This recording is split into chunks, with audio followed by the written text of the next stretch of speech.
Buenas tardes. Boa tarde, colegas. Bienvenidas, bienvenidos a esta conversación de la Rúa sobre los algoritmos del saber en tiempos de la inteligencia artificial y el psicoanálisis en la universidad. En primer lugar, voy a dar la palabra a Cleide Monteiro, que ha coordinado la preparación de los grupos de trabajo y esta conversación del día de hoy. Después damos paso a la conversación propiamente tal.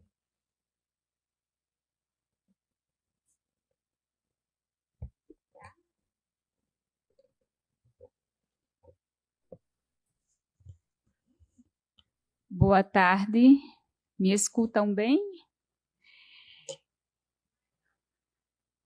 Mais alto?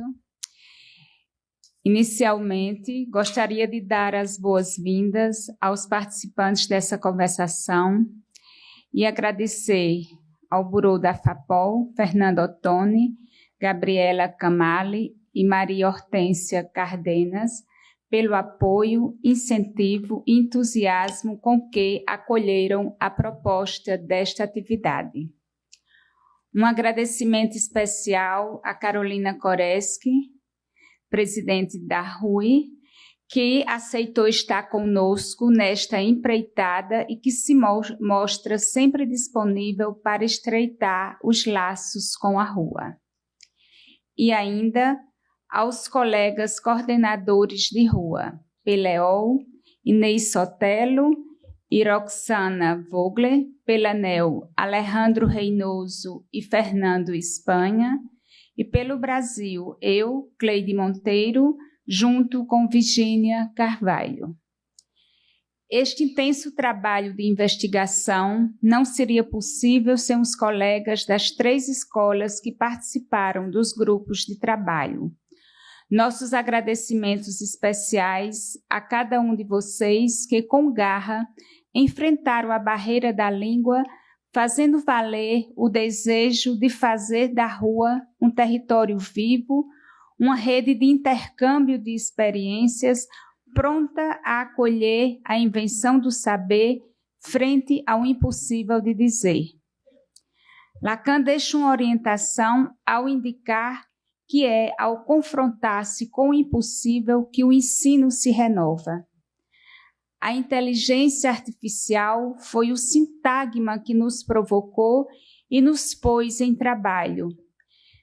Durante estes últimos meses, construímos 3 grupos de trabalho com colegas das 3 escolas da FAPOL que atuam na universidade. Partimos de algumas questões norteadoras. Como a inteligência artificial impacta a relação com o saber e convoca o desejo de transmissão da psicanálise na universidade. Como falar às novas gerações marcadas pela oferta maciça de artifícios de saber próprios da era da civilização digital. A partir dessas indicações, nos propomos a conversar hoje sobre os algoritmos do saber nos encontros e desencontros da psicanálise na universidade. Como tornar viva a presença da psicanálise na universidade com tudo o que isso comporta de desafios. Uma rede de trabalho se tece com a RUA. Orientamos nosso trabalho com base em 3 eixos norteadores: artifícios do saber e saber autêntico, os algoritmos do discurso na universidade e os algoritmos da psicanálise, universidade, desejo de ensinar e o futuro da psicanálise em tempos de inteligência artificial. Sabemos que os tempos já não são aqueles da época de Freud, quando se colocava a questão: deve a psicanálise ser ensinada na universidade? Freud nos deixou o desafio de dar destino a um saber que não se ensina, exigindo a dimensão de um saber fazer com o real. Penso que vale a advertência de Lacan. o maior risco de extinção da psicanálise pode vir de seu próprio êxito. Como fracassar da boa maneira diante das exigências de um contexto tão plural que é a universidade? Situar-se em uma torre de marfim, ao meu ver, não é uma boa localização. É preciso corpo e desejo decidido nesse encontro com os jovens, acolhendo os equívocos que ressoam no corpo e apostando que é justamente nos pontos de impasse que podemos localizar as questões que movem possíveis parcerias. Então, agradecemos a presença de vocês, a presença de Luiz Felipe Monteiro, o diretor da EBP, e que nós possamos, na tarde de hoje, ter um bom encontro, que possamos fazer dessa conversação uma boa maneira de fracassar. Obrigada.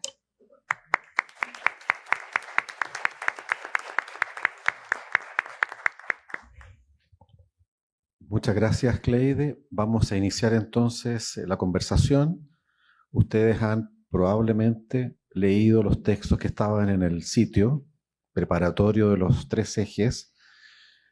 En estos momentos vamos a dar la palabra a los coordinadores de cada uno de ellos para que hagan una síntesis, una puntualización. Posteriormente, Carolina Koretsky también va a hacer su propia puntualización y finalmente vamos a abrir la sala. Recordar que casi 40 colegas trabajaron en la investigación en cada uno de estos ejes. Es decir, tenemos un contingente de personas que están acá y que estudiaron, escribieron, participaron de al menos 3 o 4 conversaciones online de distintos países en la preparación de esta conversación, a quienes les vamos a invitar y a pedir que puedan acercarse y también conversar en este espacio. Entonces vamos con el primer eje, coordinado por Virginia Cavallo y Rosana Vogler, los artificios del saber y el saber auténtico.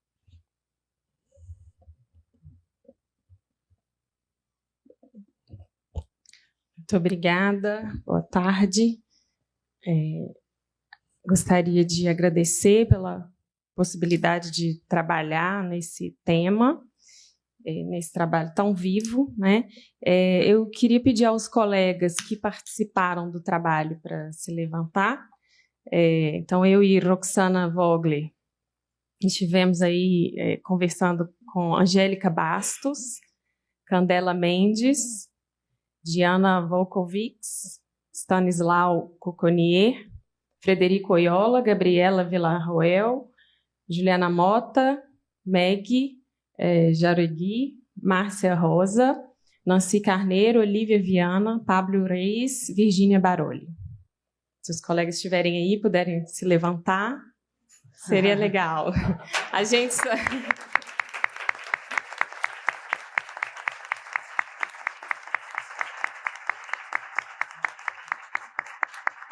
se vê pela tela e é uma outra coisa se ver assim pessoalmente, não é? Então, eu sintetizo as marcas desse trabalho que nós fizemos com a seguinte expressão: saber a quente, saber en caliente. Esta expressão nos foi introduzida por Caetano Galindo, tradutor de James Joyce para o português. Ele, numa entrevista para a Derivas Analítica, contou que realiza as traduções através de uma leitura a quente, ou seja, ele vai lendo e, no calor do momento, fazendo as traduções para poder captar e traduzir algo do gozo do autor nas suas traduções. O nosso grupo de trabalho se dedicou a uma pesquisa sobre o saber a partir da ideia lacaniana de que o gozo de seu exercício é o mesmo de sua aquisição. E também da delimitação feita por Jacques Lamillère de que o saber da criança é um saber autêntico, por sua articulação ao gozo que o anima.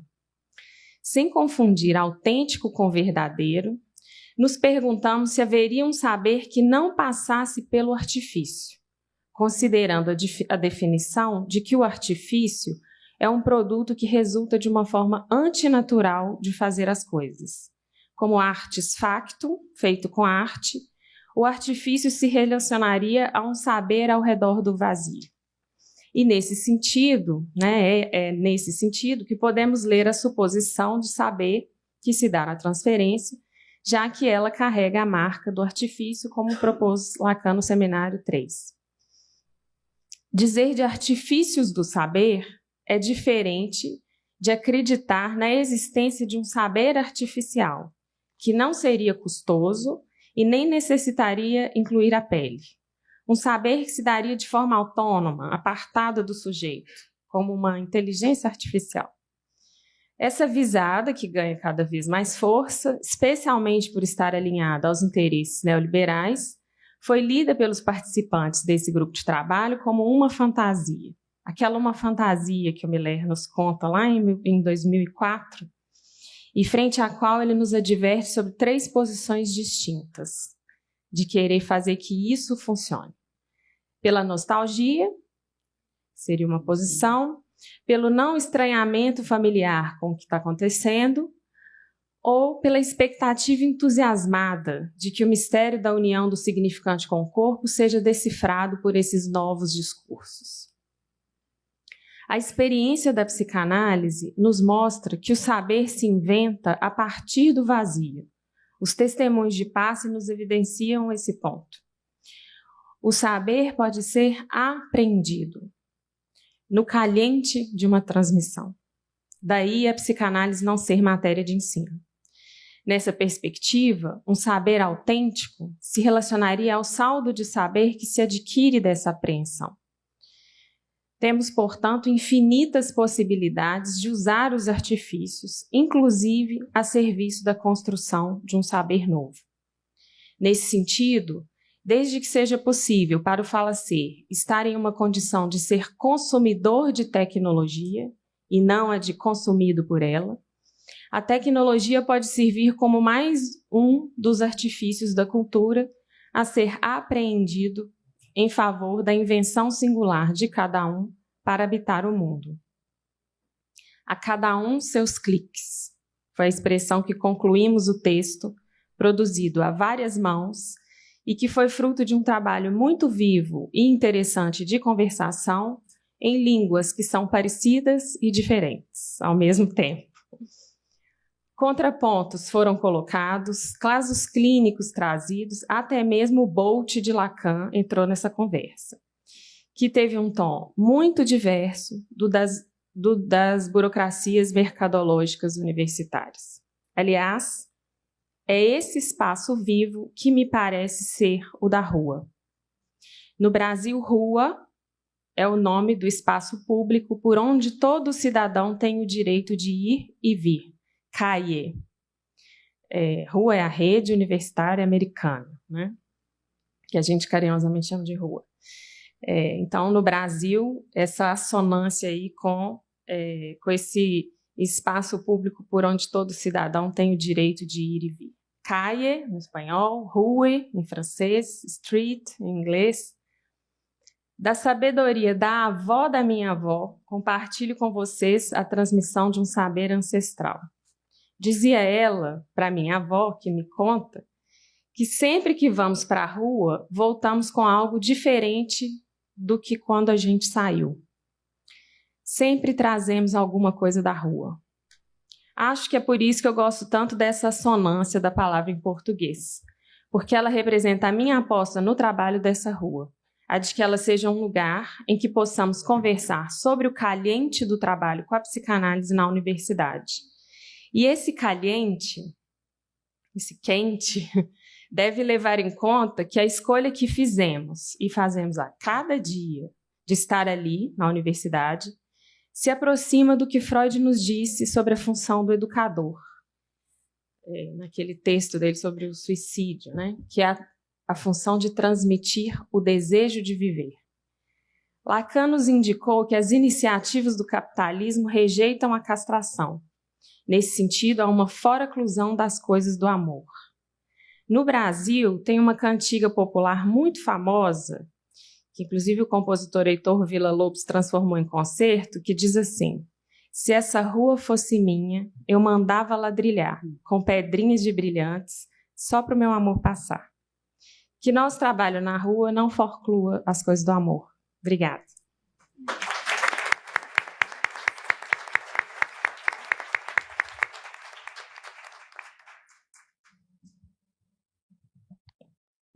Bueno, Roxana, adelante. bueno, gracias.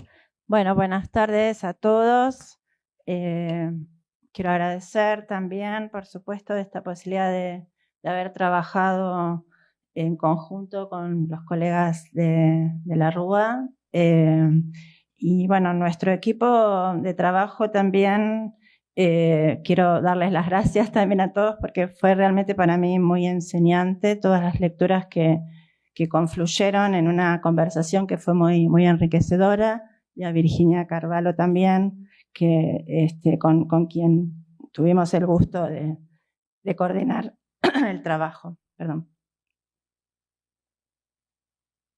Bueno, frente a la irrupción estrepitosa de la inteligencia artificial en la cotidianeidad, la universidad como ámbito educativo que alberga sobre todo a jóvenes no podía quedar exceptuada de las resonancias de esta novedad.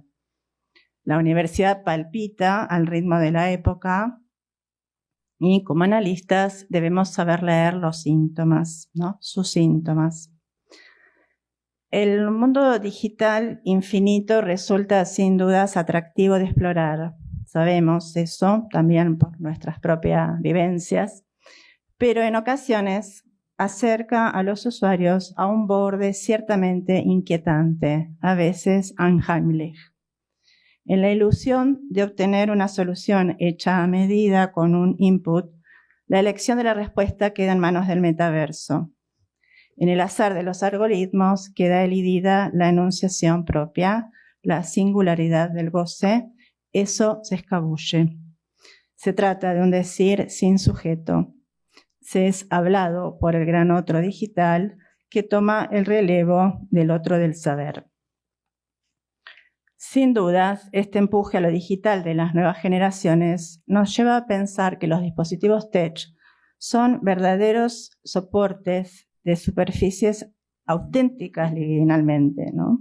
Donde los niños y los adolescentes transcurren su cotidianeidad y sus modos sintomáticos de hacer lazo, de aprender, de jugar, de hacer amigos, de experimentar la sexualidad, donde crean y son creados en una espiral dialéctica constante, que que si bien no tiene bordes precisos ni muy delineados, nos convoca a darle todo el realce de artificios de un nuevo saber hacer con lo pulsional.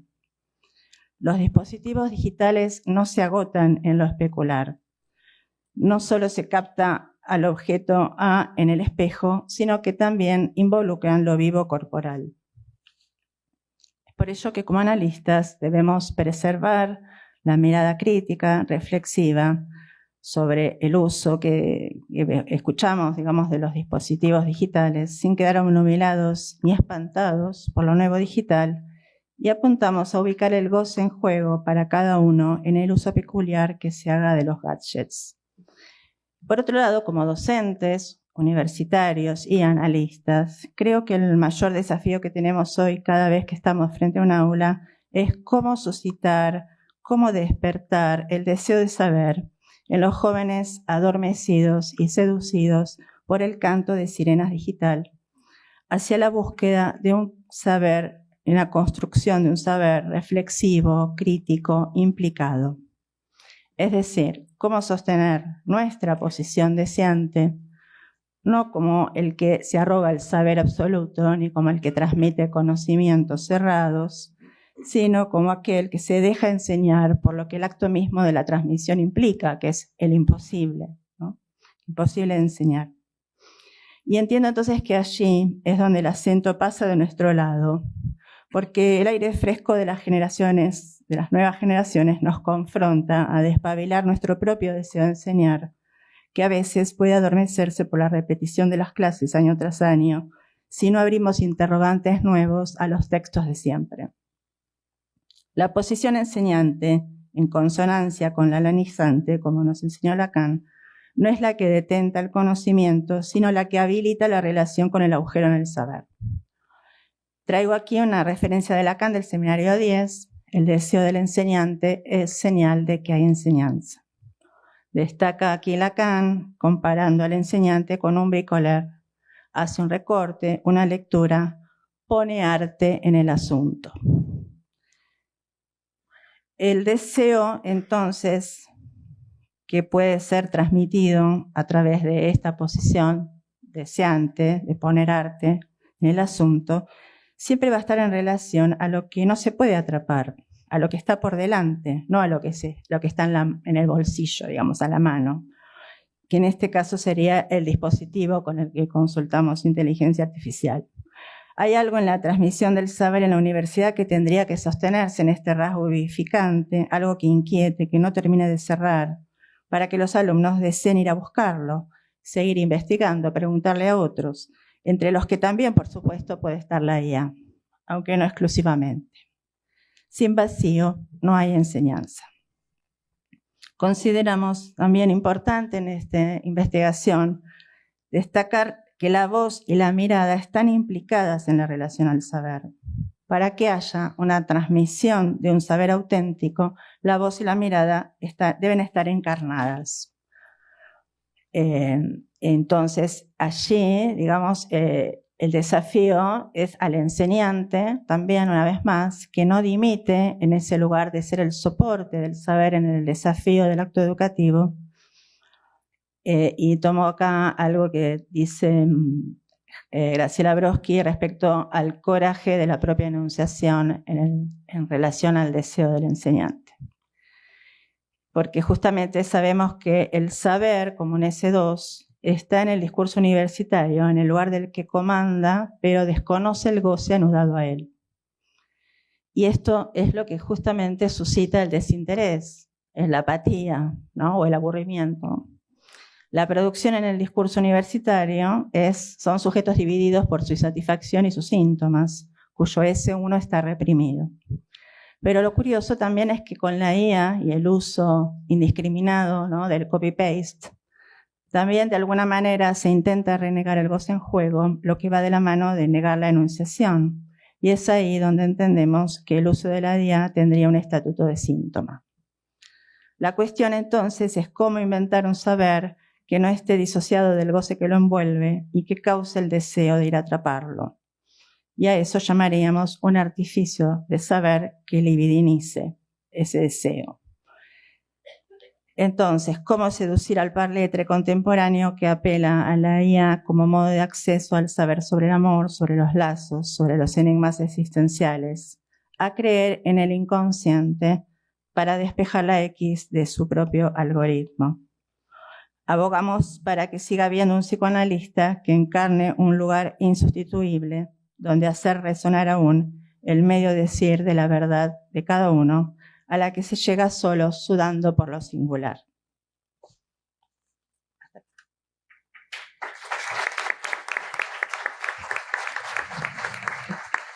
Muchas gracias, Roxana. En el eje 2, que coordinamos con Cleide Monteiro, trabajaron los siguientes colegas: Abigail Rocasalvo, Ariel Hernández, Fabiana Quirino, Federico Giacchetti, Federico Poser, Gilson Giannini, Jorge Santiago, Luis Francisco Camargo, Mariela García Mut, Marina Ladeira, Ramón Ochoa, Rogero de Andrade Barros y Susan Zanotti. Les pedimos por favor que se pongan de pie.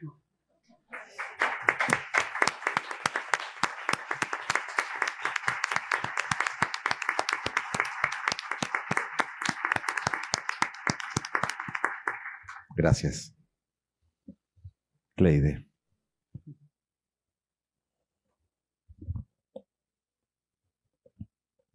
Então, de forma muito breve, vou trazer algumas considerações do texto que o GT escreveu a várias mãos. Trago nestes breves minutos algumas ressonâncias desta rica experiência. Ao longo de 3 conversações, discutimos de maneira viva e articulada a produção de cada uma das 4 equipes que se constituíram para trabalhar um recorte da temática a partir do ponto que lhes interessava. Com a formulação e familiar inteligência, discutimos como a IA suscita afetos diversos, tanto a tecnofobia quanto a exaltação, a tecnofilia.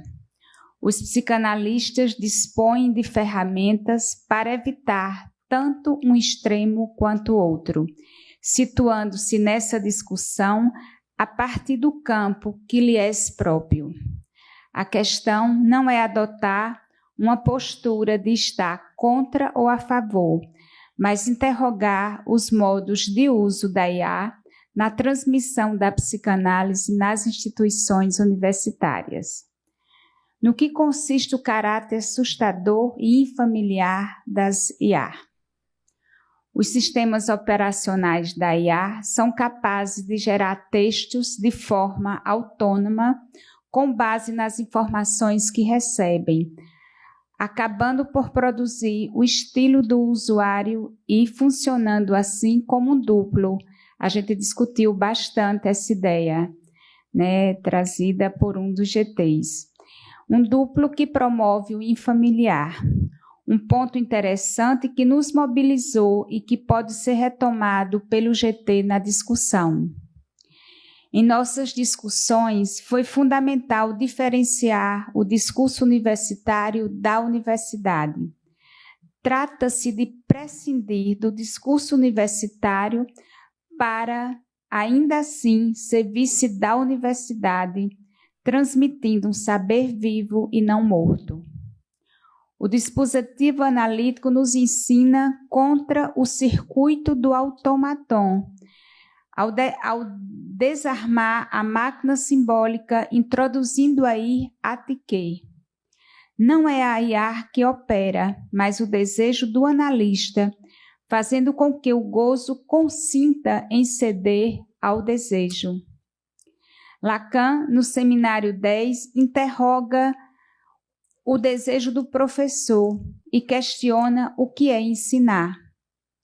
O paradoxo, como aponta Millet, é que não se pode ensinar o que não se sabe, assim como não se pode amar dando o que não se tem. O professor, para atingir o efeito próprio do que é justamente um ensino, faz recortes nos ensinamentos, introduzindo um pouco mais de arte. A inteligência artificial pode ser situada ao lado de um saber morto, marcado pela tristeza. A psicanálise, em contrapartida, perturba esse saber, que não pode propriamente dizer-se, ao apostar no gaio saber, um saber enlaçado ao real do vivente. Trata-se, nessa direção, de operar a passagem da impotência do saber, geradora da tristeza, à impossibilidade de saber. Se na psicanálise a prática e a transmissão se sustentam nos equívocos que ressoam no corpo para além do sentido, o projeto das inteligências artificiais se dirige à eliminação de todo equívoco, concebido como erro ou falha. Essa também foi uma discussão muito interessante que nós tivemos.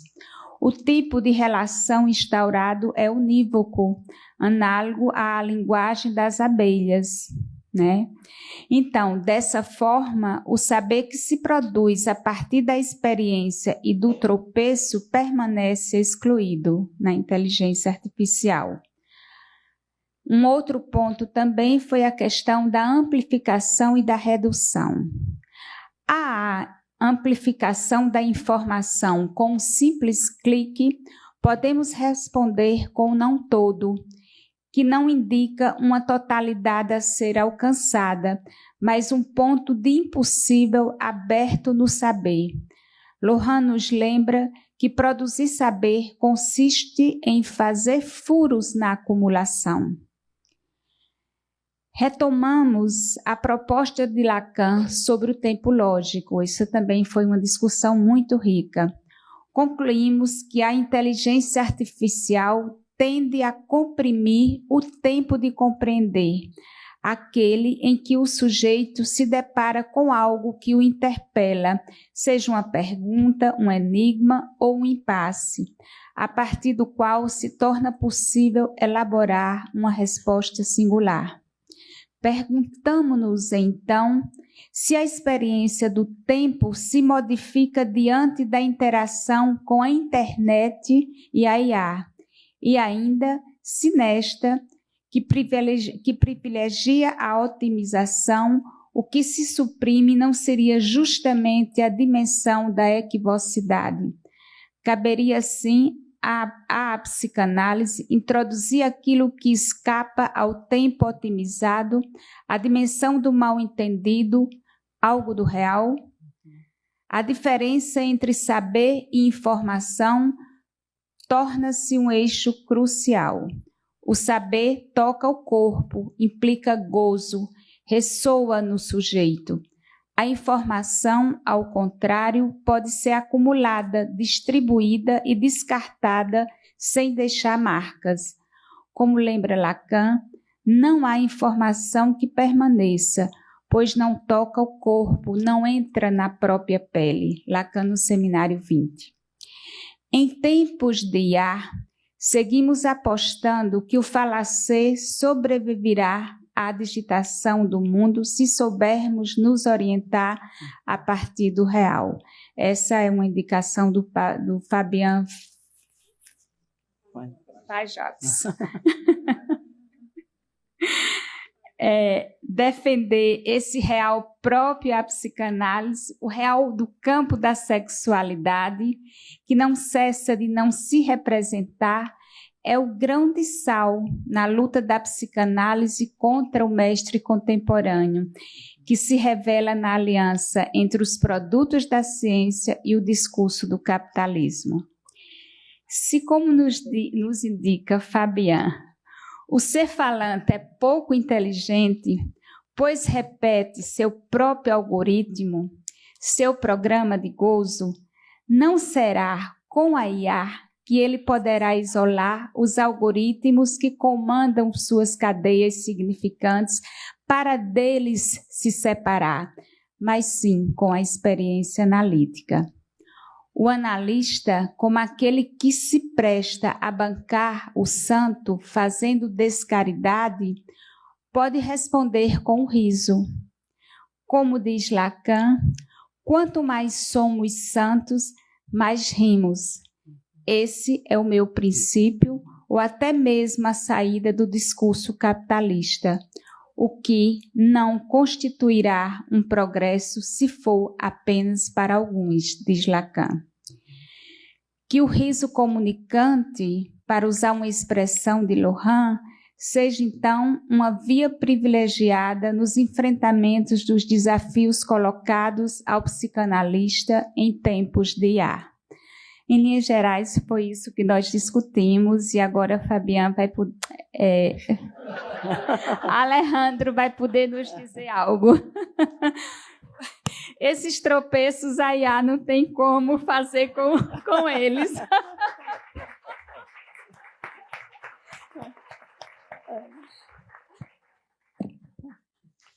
Vamos a pasar la palabra al eje 3, que se llama Universidad, el deseo de enseñar y el futuro del psicoanálisis en tiempos de inteligencia artificial, coordinado por Inés Sotelo y Fernando España. Adelante.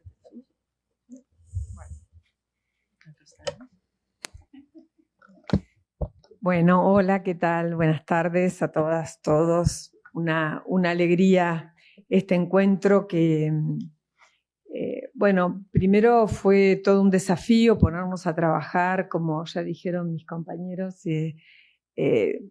muchas que no nos conocíamos, de distintas universidades, con distintas experiencias de transmisión en la universidad.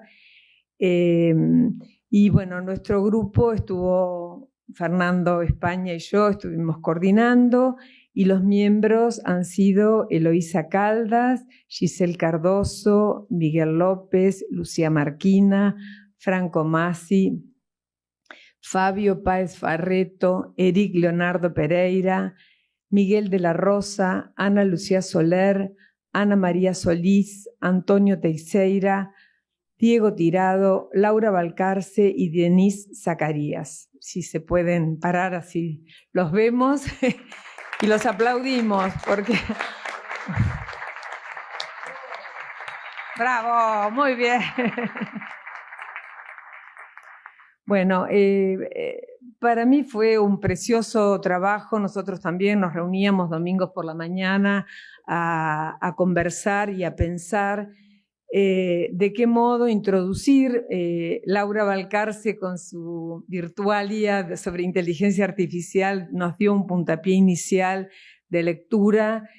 Y para no retomar algunas cuestiones que ya mis colegas han tomado, porque es un tema que Carolina irá tomando, quería contarles cómo pensamos nosotros el armado de esta investigación. Primero, tuvimos la idea que este fuera solo el inicio de algo que se continúe y que podamos seguir trabajando todas y todos los que estamos acá, armar investigaciones en forma conjunta y en forma extendida. A mí me parece que eso sería precioso y me parece que es el verdadero desafío, ¿no? Cómo salir de nuestros pequeños lugares que son nuestras universidades que conocemos bien para poder pensar con otros. Eso me parece que sería precioso. Nosotros armamos 4 apartados, ustedes los van a ver en el trabajo, pero este bloque, digamos, de investigación, el deseo de enseñar y el futuro del psicoanálisis, se nos ocurrió una idea que es armar una pequeña encuesta para estudiantes de toda Latinoamérica y conseguimos que 111 estudiantes la respondan para ver qué opinan. Entonces llamamos ese apartado Los estudiantes toman la palabra, ¿no? Nos pareció que seguir nosotros teorizando sobre qué es la inteligencia artificial y en general con un tono un poco nostálgico, nos parecía más bien que fueran los jóvenes y habiendo en nuestro equipo de investigación estudiantes, entonces nos parecía que era interesante que ellos tomaran la palabra. Y así fue. Voy a decir unas poquitas cosas porque lo van a poder leerlo, pero en realidad, para nuestra sorpresa, primero fue la respuesta. Rápidamente, en 10 días teníamos 111 respuestas, donde preguntábamos, bueno, si la utilizaban, si no la utilizaban, para qué la utilizaban, si confiaban en la inteligencia artificial. Y entonces uno de los aspectos, voy a leer algunas cositas porque si no me voy por las ramas, que emerge con claridad es el uso generalizado, ¿no? Como un recurso técnico. La mayoría de los estudiantes afirma utilizarla para resumir textos, redactar trabajos, buscar sinónimos.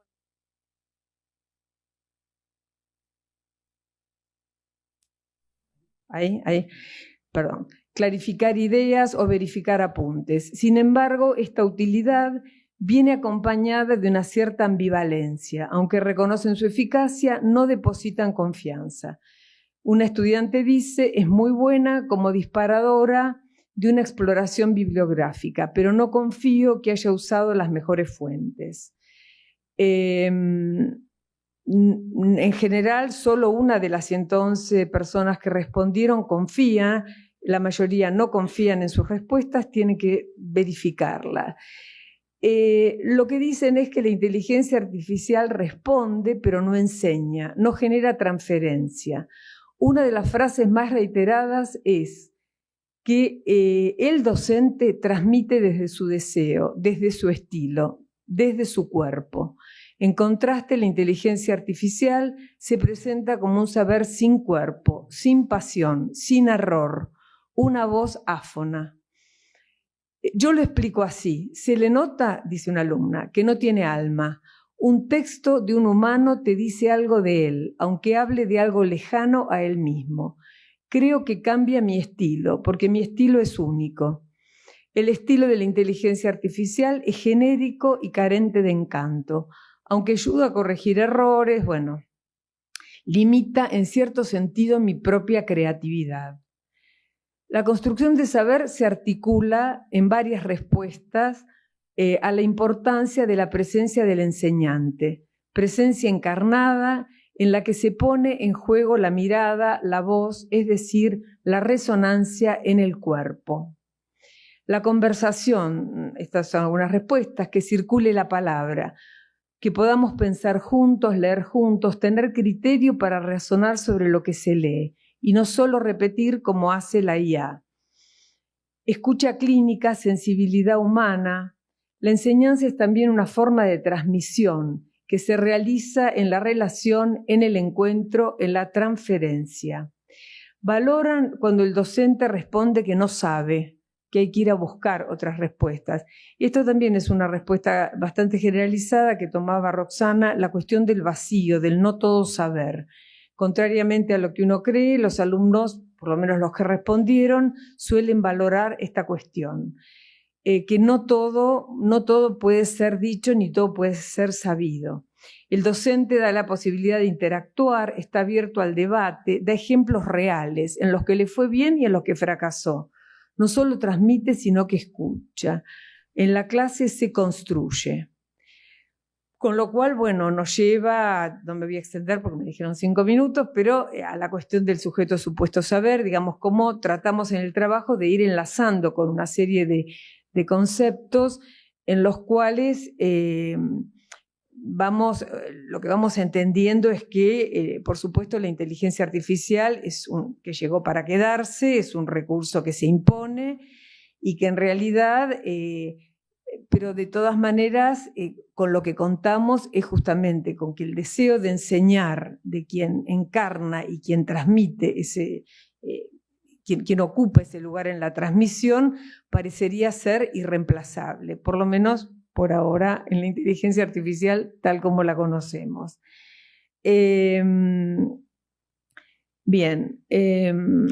Podría tomar algo de las conclusiones, no me quiero extender mucho porque me parece que por ahí va a ser mejor toda la cuestión de la conversación. Pero bueno, me parece que fundamentalmente lo más fuerte que hemos ubicado es esta cuestión del desafío del reto ético, político y clínico. Ético porque obliga a decidir qué enseñamos y cómo lo hacemos. Político porque incide en la circulación de saber dentro de la institución. Clínico porque afecta la manera de alojar la pregunta y el malestar de los estudiantes. El analista que enseña en la universidad está llamado a reinventar su acto, utilizar los recursos digitales sin abandonar la función de la causa, transformar cada clase en un acontecimiento de transmisión y sostener un espacio donde la falta, el equívoco y el deseo tengan cabida. En suma, el porvenir del psicoanálisis en la universidad no se juega en el rechazo ni en la fascinación frente a la IA, sino en la capacidad de mantener viva una enseñanza que cause deseo. Donde la IA responde, el analista pregunta. Donde la IA organiza, el analista interpreta. Donde la IA simplifica, el analista complejiza. Y donde la IA homogeneiza, el analista hace resonar lo singular. Ese finalmente es nuestro modo de alojar el porvenir.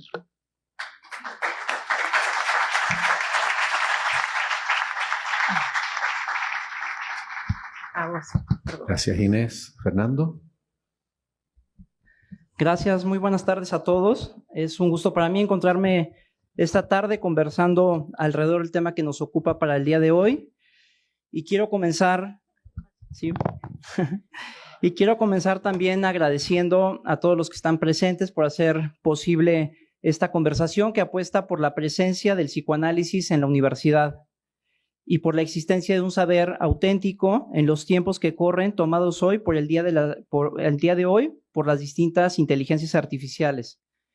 También quiero agradecer a Carolina por haber aceptado la invitación a acompañarnos y animar con sus comentarios los productos que los distintos grupos de trabajo presentamos como resultado del trabajo orientado por la lógica de escuela y su enseñanza.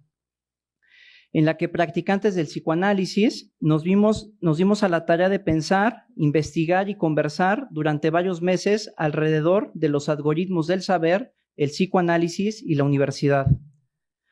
A mis colegas Cleide, Virginia, a Inés, también a Roxana y por supuesto a Alejandro, por el trabajo realizado durante este tiempo en la coordinación tanto de la RUA como de los grupos de trabajo que tuvieron lugar durante estos meses y que hoy nos permite aquí estar conversando alrededor de estas problemáticas. También a Fernanda Ottoni y al Buró de la FAPOL por su orientación y acompañamiento durante estos meses de trabajo. Por supuesto, a cada uno de los colegas que hicieron parte de las reuniones de trabajo que realizamos con la intención de conversar, preguntarnos e interrogar nuestro quehacer diario en las universidades, en nuestra apuesta por la presencia del psicoanálisis en la universidad.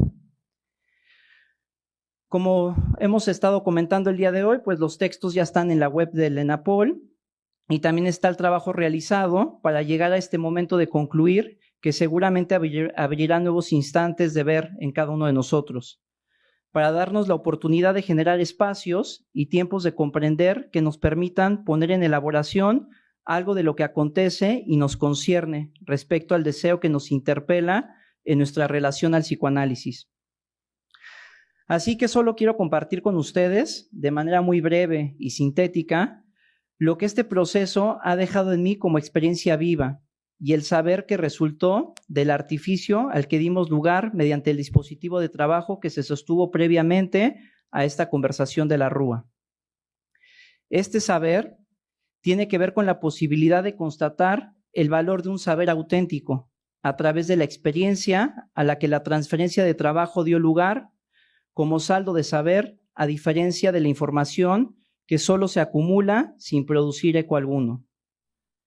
Saber auténtico, que surge como consecuencia de la circulación de la propia palabra con otros, que forma parte de la comunidad analítica y la posibilidad de recibir de esta forma el propio mensaje de forma invertida, con efectos que no implican solo un saber que se acumula, sino un saber más vivo que toca el cuerpo y se renueva cada vez. Las inteligencias artificiales pueden hacer un producto de manera instantánea, sin equívocos ni errores. Solo basta darle los prompts adecuados, los temas a desarrollar, los materiales bibliográficos que es necesario incluir y las características requeridas para obtener así el producto que se solicita. Pero cuando es la propia enunciación la que se pone en circulación con otros, lo que surge vía la equivocación de la misma, los equívocos, y como consecuencia del consentimiento al consentimiento de la voz de otros, es un efecto de verdad, y no solo información destinada a cumplir con el producto que se solicita en determinado momento. A mi parecer, tanto los grupos de trabajo como los productos que de ellos se desprenden, así como la conversación que hoy nos convoca, constituyen en sí mismo el testimonio de un saber así en singular por el que el psicoanálisis apuesta aún en la época de las inteligencias artificiales. Esta constatación deja en mí como practicante del psicoanálisis, que también hace vida al interior de la universidad en una relación de extimidad, una enseñanza respecto al saber al que deseo dar lugar con mi presencia cada vez y en cada encuentro dentro del aula con los estudiantes, que consienten a ser tocados por una práctica que no es como las otras. De ahí la importancia de una red como la RUA, que se propone establecer un lazo entre analistas en la que su relación con el psicoanálisis también está mediada por la presencia del psicoanálisis en la universidad, ya que si bien el discurso psicoanalítico no es materia de enseñanza, ello no implica que su transmisión no sea posible. Fecunda tensión entre lo imposible y lo necesario, que en la apuesta por la contingencia permite que algo de la transmisión del psicoanálisis en la universidad tenga lugar, cada vez sin garantía y sin que eso sea seguro. ¿Cómo, a partir de esta enseñanza, es posible transmitir el valor del psicoanálisis en los tiempos que corren dentro de los espacios universitarios? Es una cuestión fundamental, pero también en relación a nuestra escuela. Surge la pregunta por el modo en el que este valor, el de la presencia del psicoanálisis en la universidad, es posible transmitirlo a la comunidad analítica misma. Solo así, el psicoanálisis de nuestra orientación podrá seguir despertando el deseo por un saber más allá del texto que se escribe, de manera anónima y sin autor, y permita la liberación de la propia enunciación, que si bien siempre es a nombre propio, no es sin relación a otros, ya sea al interior de la escuela o fuera de ella, en una relación de extimidad, como lo es el caso de las universidades. ¿Cómo dar lugar, mediante la transferencia de trabajo, en tanto artificio de saber, a un saber más que verdadero, que sea un saber auténtico? Muchas gracias.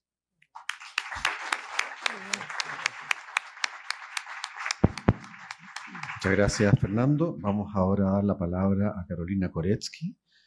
Carolina es miembro de la ASF y de la AMP, es doctora en psicoanálisis y es profesora en la Universidad de París 8. Además, fue creadora y presidente de la RUE, la Red Universitaria Europea, de la cual me contaba incluso que me tocó llevar los papeles a la policía, ¿no? Para hacer la inscripción. Una experiencia importante para compartir. Carolina, tus puntualizaciones. Gracias. Buenos días, boa tarde a todos. Vou falar em espanhol, me pediram de falar em espanhol, mas o texto vai ser projetado, né, no telão. Não, tá bom. Agradezco entonces la invitación a esta conversación de Rúa, que deseo que sea una conversación. Voy a hacer un texto muy corto, puntuando algunos elementos. Conversación de las redes de FAPOL que tenemos hoy sobre los algoritmos del saber, universidad, psicoanálisis y universidad. Y por supuesto agradezco a los organizadores, a todos ustedes aquí presentes, a cada uno de los grupos de investigación por los excelentes informes que nos van a permitir hoy llevar a cabo vamos a tener al menos una buena, espero, una hora de conversación sobre un tema que me parece absolutamente fundamental, necesario y yo diría urgente. Algunas palabras entonces preliminares, voy a resaltar algunos puntos, voy a lanzar la discusión con algunas preguntas. Yo he aprendido muchísimo de la lectura de los informes, se nota son el fruto de un verdadero trabajo de investigación, de reflexión que han llevado a cabo estos meses, pero también como fue dicho en el segundo informe y retomado en el título de la actividad preparatoria que se hizo en la ANEL, yo escuché, participé escuché la actividad, me pareció un tiempo muy importante. Hoy estamos en el tiempo de comprender. Hoy, ¿por qué digo esta cuestión del tiempo de comprender? Porque hoy la IA se presenta como un útil al cual tendríamos que adaptarnos sin reflexión. Ese tiempo de comprender es aquel omitido por las pasiones que a veces la IA despierta. No caer ni en la tecnofilia ni en la tecnofobia para poder interrogar este nuevo fenómeno mundial como un síntoma de la época, como una respuesta, pero que marca y que marcará la subjetividad del ser hablante y que interroga la relación del sujeto al saber, y la modalidad de nuestra presencia en la universidad se encuentra en primera línea. Evitemos, pienso, el riesgo de la lectura ideológica, ya que sabemos que denunciar refuerza el discurso criticado.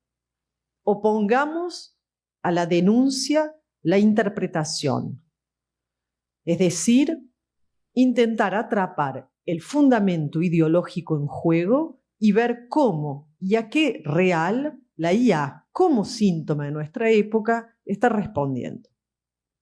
Antoinette Rouvois, que es una investigadora francesa que aborda este tema, ella piensa que la gran pasión que la IA despierta es una respuesta a una crisis mayor de la representación humana. como si las representaciones y conceptos producidos por la comunidad humana apareciesen como sospechosos hoy, demasiado parciales, teñidos de poder, de género, de colonización. Hay una sospecha de parcialidad ideológica en la representación de la producción del saber humano. De ahí ese, yo cito, desplazamiento del lugar del saber al otro digital, como se lo señala también en el eje 1. Esa autoerótica del saber, como Miller lo señala en la conferencia en dirección a la adolescencia, en donde el sujeto busca un saber intentando hacer la economía de lo que implica la extracción del saber en el campo del otro y la confrontación a la incertidumbre del enigma de la demanda y del deseo. En este nuestro mundo, los seres hablantes saben que el otro de la tradición es un semblante. Hoy sabemos que los significantes amos son fluctuantes. El significante ya no es tan amo como para amarrar al sujeto contemporáneo. No se presenta más como un amo de su destino. A partir de allí podemos pensar, es lo que propongo, ciertos síntomas como una tentativa de ridigización. Los discursos se vuelven rígidos, poco dialectizables, los efectos de certeza son cada vez mayores, pero son la respuesta, quizás sintomática, de amarrarse frente a un flotamiento cada vez mayor del significante amo y de la inconsistencia del otro. La IA es un mito que se presenta en ese contexto. Es una creencia, es una especie de utopía en donde la extrema complejidad del mundo en crisis permanente en la que vivimos, de la incerteza ontológica, del misterio del ser hablante, será milagrosamente resuelto en esta caja negra de los algoritmos. Sobre esa caja negra y sobre los modelos algorítmicos, los seres hablantes proyectan una promesa, la de la totalización del saber. Como lo indica Eric Loran en La ilusión del cientificismo, él dice: alimentan el sueño de saber todo de cada uno y de poder calcular lo que el otro quiere. Es una utopía que niega la opacidad del mundo, una utopía de un lugar donde se pueda al fin metabolizar la complejidad que se nos escapa siempre, ese imposible agujero y carozo mismo de toda representación. Tentativa de suturar la dimensión inconsciente, vamos a decir el inconsciente en su dimensión de determinación y de discurso del otro que nos aliena, pero sobre todo el inconsciente en su dimensión de acto, de irrupción, de contingencia. Ese inconsciente al que Lacan nos abre en el seminario 11, el inconsciente sorpresa, aquello, decía él, que rebasa al sujeto, aquello por lo que encuentra a la par más y menos de lo que esperaba. En todo caso, respecto a lo que esperaba, dice Lacan, eso que se encuentra y que vuelve a escabullirse de nuevo, instaura así la dimensión de la pérdida. Entonces, voy a comenzar finalmente con dos preguntas que dirijo finalmente a todos. Después tengo preguntas para cada uno de los ejes, pero me pregunto, una de las preguntas iniciales que me vino en el momento para lanzar la conversación después de la lectura, es esta, es decir, sabemos todos que hacer un trabajo de investigación implica o podemos observar o pudimos hasta ahora observar el valor de la errancia. Cada uno de nosotros hizo un trabajo de investigación para poder enseñar en una universidad, que sea un máster, un doctorado, dirigimos trabajos de los alumnos y vemos la importancia que tiene la dimensión de la errancia. En el seminario 21, recordarán que Lacan hablaba de la buena errancia también. Es decir, están, como él dice, si los incautos erran, en lo imaginario, decía Lacan, también está el buen incauto, él decía, es decir, el incauto que erra en lo simbólico. ¿Cuántas veces, me preguntaban, mientras estamos enfocados investigando un tema, de repente, en las bibliotecas, en los trabajos que hacemos, encontramos un elemento imprevisible que altera completamente nuestra búsqueda, que hace caer el edificio de lo que queríamos demostrar? Es una pérdida que nos obliga a repensar. Por eso Lacan une en el seminario 11 la sorpresa y la pérdida. Entonces, por un lado está la apuesta nuestra en la transmisión, que es lo que vos acabas de desarrollar y que está presente en cada uno de los ejes, ¿no? ¿A qué apostamos? Pero me parece que también está el trabajo de investigación solitario del alumno, cuando nos da deberes, cuando hace él mismo una investigación. Y con el uso de la IA, me pregunto a veces dónde queda esa satisfacción ligada a la errancia, ese lugar de la contingencia en la producción del saber solitario que cada uno produce. Por otro lado, que sea, me parece, en la educación, que sea en la justicia, en la medicina, porque no es únicamente, ¿no? Es en todos los dominios del saber. Hoy, el uso de la IA, sostenida por esta utopía quizás de un saber sin agujero, sabemos que destituye necesariamente el acto del sujeto, destituye al estudiante, al docente, se erradica esta dimensión del acto y del deseo que conlleva. Y en este punto todos los informes me parece que se superponen y convergen. Que todos los informes hablan de mantener siempre en el horizonte justamente este par, vamos a decir, muy interesante, una ruptura entre responder e enseñar. Todos los informes han hecho salir este punto: responder o informar no es enseñar, ¿no? Entonces, reabrir, ¿no?, a partir de la propia enunciación, de la libra de carne, del pellejo, como fue desarrollado, el espacio, vamos a decir, de lo incalculable, el espacio de lo que resiste al cálculo. A partir de ahí, porque eso es un punto, me parece, de acuerdo entre todos, dirijo una segunda pregunta para que podamos conversar, que desplaza un poco esa cuestión, ya que todos tenemos en claro cuál es la orientación. La pregunta que yo me hago, y cito algunas frases del eje que fui encontrando: abrir un agujero, habilitar una interrogación, vaciar el saber, agujerear, no abandonar el lugar de la causa. Me pareció muy linda esa fórmula.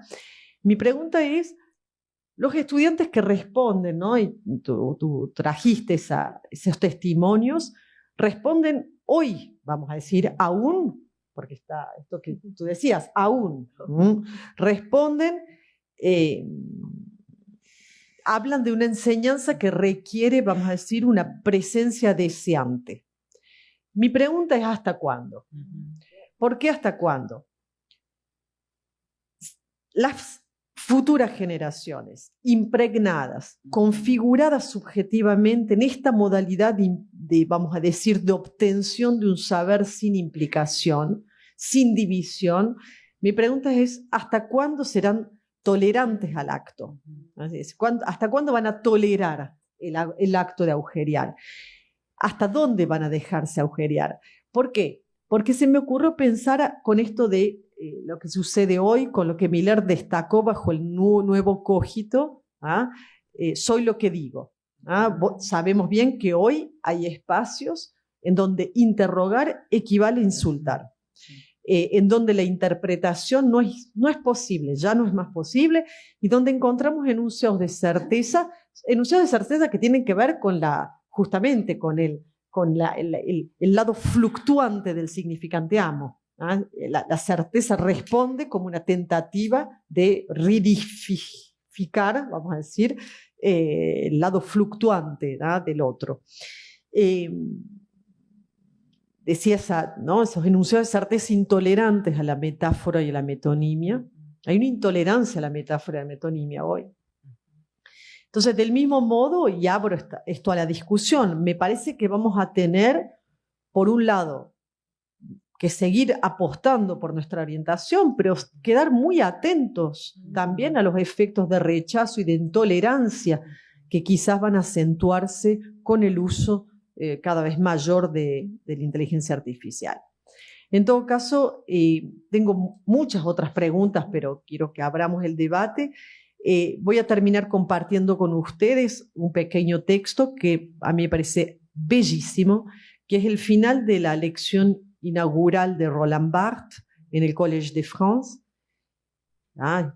Collège de France, estaba en la cumbre del saber francés. No hay más lejos, no se puede ir más lejos. Y ahí no es por casualidad que Roland Barthes termina así su primera lección.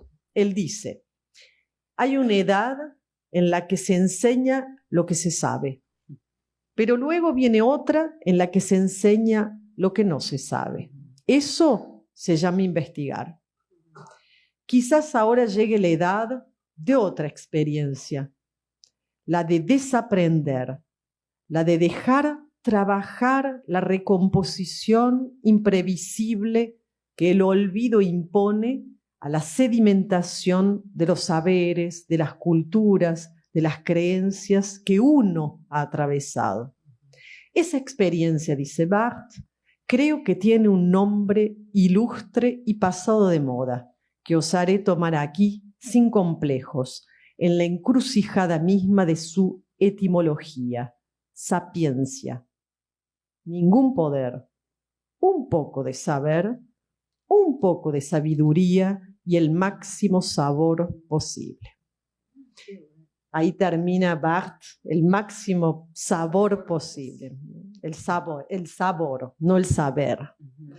Y en el texto entonces de 1978 en Lacan por Vincennes, Lacan habla de la antipatía, él utiliza esa palabra, la antipatía entre el discurso universitario y el discurso analítico, y él dice que hay que explotar esa antipatía, tenemos que explotarla, decía Lacan. Y es lo que cada uno de los ejes, me parece, puso en valor. Vamos a explotar la antipatía introduciendo aquello sobre lo cual el saber universitario pretende dominar, es decir, el goce, el cuerpo y la enunciación. Entonces, bueno, a partir de esas dos preguntas que acabo de hacerle a todos los ejes, vendrán otras, abro nuestra sabrosa conversación.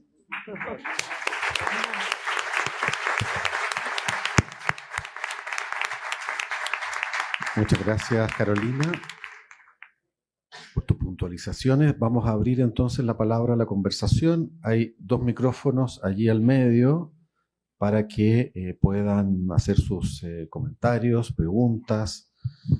Eso. Las personas, antes de hablar, pueden decir su nombre, su proveniencia, brevemente, por favor, y puntualizaciones, comentarios, preguntas.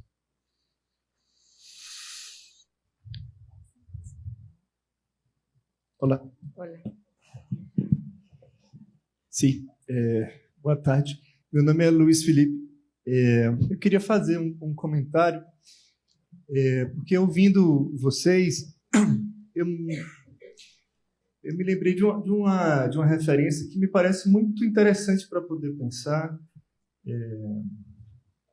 o tipo de relação, o tipo de consequência no laço social, na própria experiência de cada um, que o saber da inteligência artificial promove, e que no texto de Carolina a gente consegue acompanhar bem, que é um texto do Adorno, que fala dos horóscopos, dos anúncios de horóscopos dos jornais, e que ele comenta de alguma forma que aquilo é um pseudo-saber, pseudo-neutro, porque é como se tivesse esvaziado de qualquer componente, enfim, assim, ideológico, etc., uma espiritualidade difusa, mas que estava a serviço de uma certa conformismo, uma certa consolação genérica, e uma certa reafirmação de conceitos que, no fundo,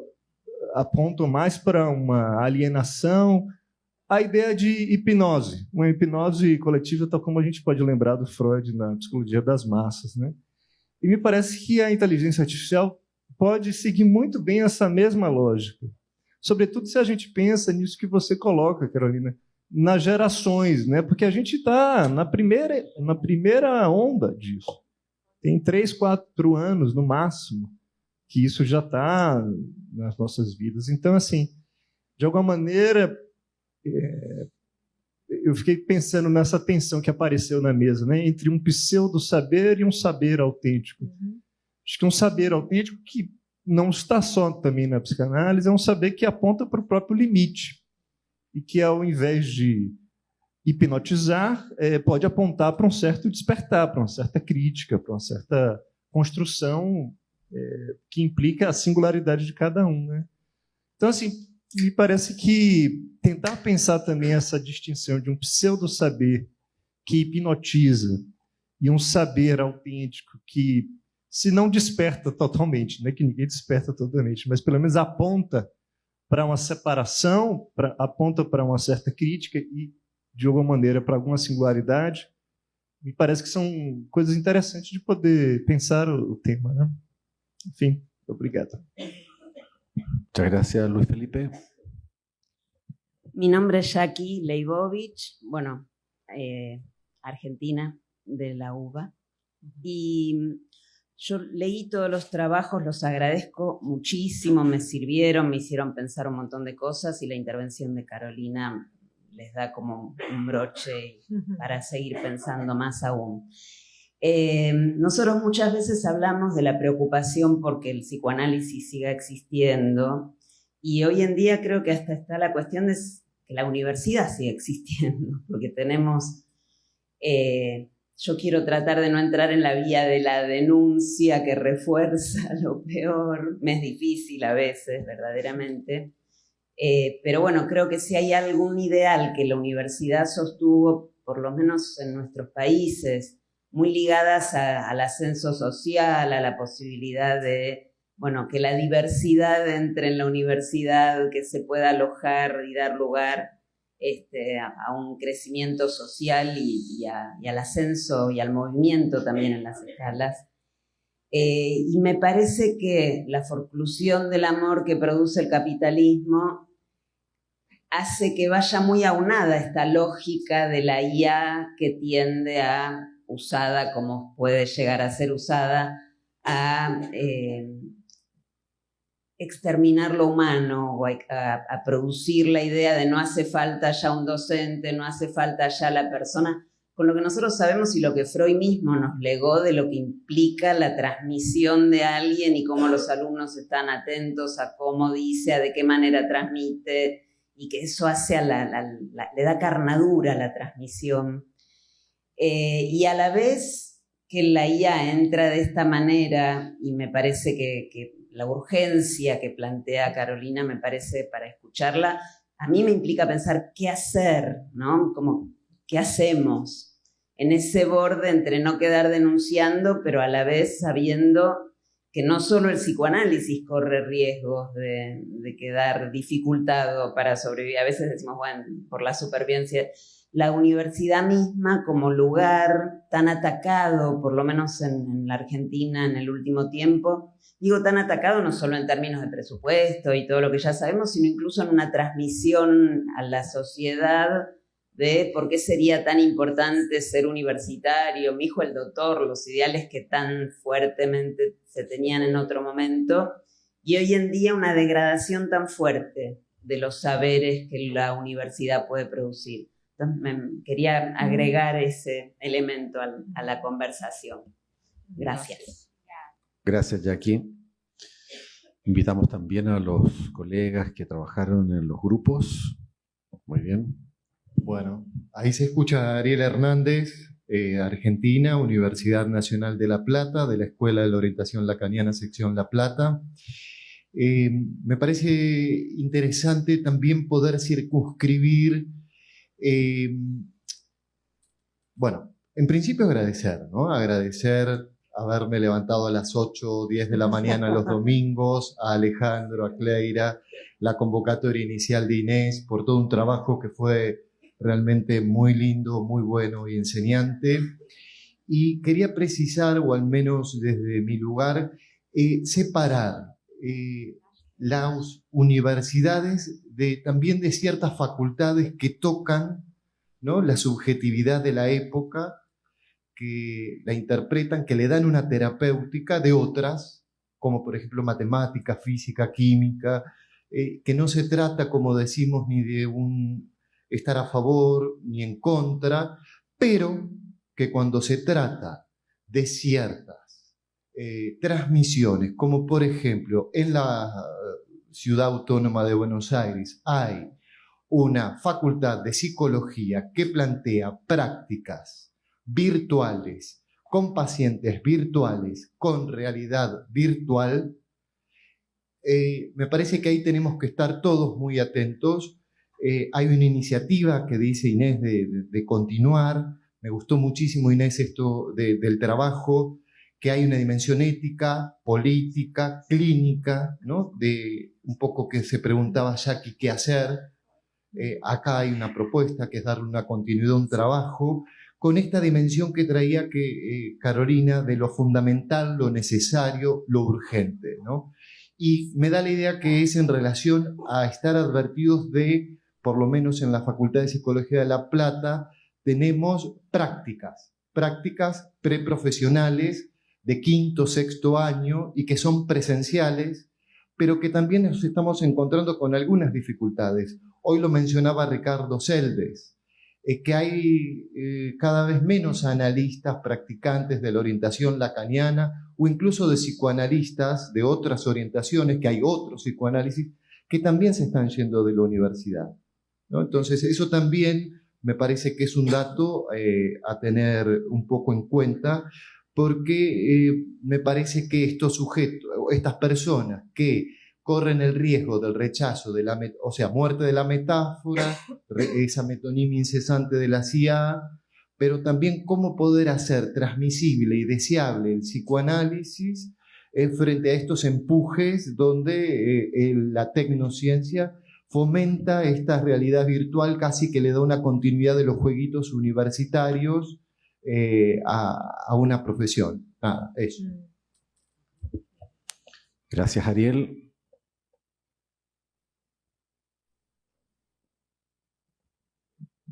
Bueno, pronto? Alô? Pronto. Meu nome é Heloísa Caldas, eu participei do Eixo 3 com Inês, né, e Fernando, e alguma coisa do que Carolina nos trouxe hoje me tocou a falar aqui. Eu concordo muito com o que os colegas disseram e com a questão de como se posicionar diante da IA hoje, não só no ensino da psicanálise, na universidade, que é um pouco ensino, um pouco transmissão, é sempre uma questão para nós. Mas o que mais me tocou foi o que você falou, Carolina, sobre o sabor. Então, eu vou contar para vocês que eu não sabia nada de IA, até eu receber o convite de Inês. E era irrecusável, porque eu faço parte da rua, já trabalhei em outros momentos, enfim, eu tinha que entender disso. Chamei uma irmã que entende mais dessas coisas, porque trabalha com tradução, e disse como é que é isso. E aí ela me ensinou um pouco a fazer perguntas, e eu comecei fazendo perguntas para a IA. Primeiro o nome dela, o que era inteligência, o que era artificial. Aí do artificial ela me jogou alguma coisa de arte e artifício. E aí eu disse, artifício? E eu fui para as definições de arte eram as mais banais. Mas no artifício, ela chega num ponto que ela diz assim, é um truque. E aí eu me lembrei do truque, de que Lacan nos fala, acho que é os não tolos erram, né? Que, enfim, que é o saber fazer aí. Né? Inclusive, isso me motivou a uma fala, depois que eu tive a oportunidade de fazer, que eu distingui o saber fazer da IA que é muito parecido com o saber fazer do sintoma, né? Que é o nosso algoritmo, né? E o que é o saber fazer aí que uma análise pode nos levar por conta de uma contingência, por conta de algo que se quebra esse não cessa de se escrever sintomático, né? Eu achei isso assim muito interessante e eu fiquei pensando que seria bom também na universidade fazer um pouco disso, fazer um pouco que se brinque com a IA, que se trabalhe com ela, não para tomá-la como, digamos, um saber bíblico, que é a coisa mais antiga que a gente tem no mundo ocidental, mas há textos orientais e indianos e etc. também. Sempre houve uma busca muito forte de um saber estabelecido para que a gente possa enfrentar o real da vida e da morte. Eu acho que a IA é uma forma contemporânea, digamos assim, entre aspas, mais científica ou cientificista, né? Tecnológica, não chega a ser uma religião, que provavelmente vai ser tratada assim por muitos jovens. Uma colega também que eu assisti a um trabalho disse que na França os jovens já dizem entre si que eles vão consultar o totem quando eles vão procurar uma pergunta na IA. Quer dizer, já tem uma certa mística da IA, ela é o totem, ela vai responder. E há também casos de pessoas que têm se suicidado porque ficam procurando na IA uma resposta e ela dá só respostas, digamos, sem alma, sem estilo, sem saber fazer aí com a prática clínica, né? Sem furo. Enfim, eu queria compartilhar isso com vocês, assim, de que realmente é preciso estar muito atento aos perigos, mas, ao mesmo tempo, jogar com isso, com esse nosso saber fazer com o que a gente não sabe, né? Era isso que eu queria falar. Obrigado, Luísa. Bom, boa tarde a todos e a todas. Agradeço a mesa, agradeço também os comentários. Estou aprendendo muito aqui hoje. A minha pergunta, né, ela vai um pouco, é uma pergunta mesmo, vai em torno do que Carolina Corex colocou no final, dizendo que é uma questão urgente. E nos tocou a mim, a Cláudia Generoso, nós somos professoras na PUC, a gente tem desenvolvido pesquisas e trabalhos com a saúde mental dos estudantes.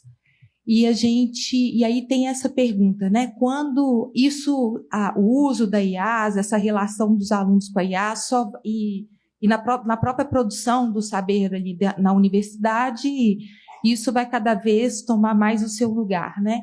E aí a gente se pergunta se isso, ou qual relação disso com o adoecimento que a gente tem notado cada vez maior e uma medicalização cada vez maior nos estudantes. E é interessante, assim, porque vários desses adoecimentos têm a ver com o saber, tem a ver com algo que se endereça na universidade.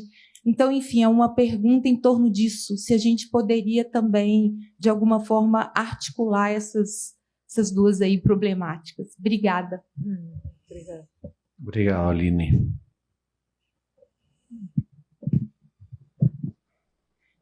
Olá, escutam? Eu sou Gilson Iannini, aqui de Belo Horizonte, então boas-vindas a todos que são de outros lugares. Um prazer estar aqui com todos vocês. Eu gostei muito dos relatórios, gostaria de fazer três adendos. O primeiro adendo é que, enfim, a entrada da IA no nosso mundo é um fato, né? É um fato que sem volta, né? E eu acho que a gente sabe muito claramente que a IA ela não tem nada de neutra, né? E que a gente vai ver uma concentração de poder como nunca antes foi visto, que talvez a gente nem esteja mais no que a gente chama de capitalismo, talvez a gente esteja diante de uma outra coisa que estão nomeando aí de tecnofeudalismo. É muito provável essa hipótese. Então, acho que todos esses efeitos que a gente tem conversado aqui, que a maioria de vocês já abordou, sobre os impactos disso na subjetividade, é muito provável que isso ocorra mesmo, né? Mas tem um outro nível, aí eu iria mais para a conversa com a Caroline, com a Elo aqui, que eu acho que tem um efeito de geração também. Eu tenho uma filha de 12 anos, né? E ela fala comigo que eu acredito muito na IA, que ela duvida mais, né? Ela pergunta as fontes, né? Então, eu acho que aqui, vai ter esse problema com as pessoas que estão vendo a IA agora. Tem um outro problema de uma geração que pegou uma transição, e tem aqueles que já nascem desconfiados, que já estão desconfiados, né? Eu acho que os jovens e crianças são muito menos tolos do que a gente está achando aqui em algumas das nossas falas.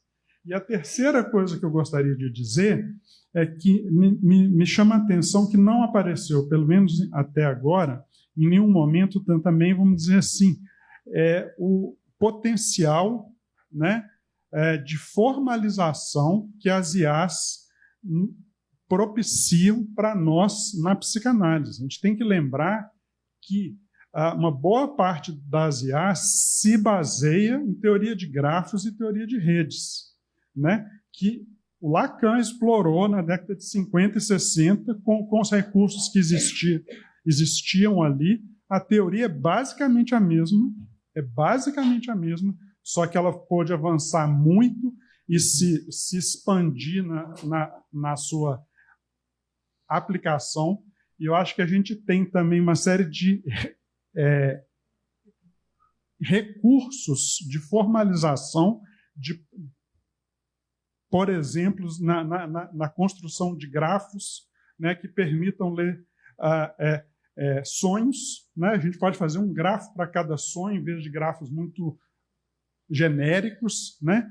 Que não permitiam, que a gente não tinha muito o que fazer com eles. A gente tem a possibilidade de formalização, usando uma série de recursos, de teorias de nós e coisas assim, sobre tranças de casos clínicos, onde você tem o lapso, etc.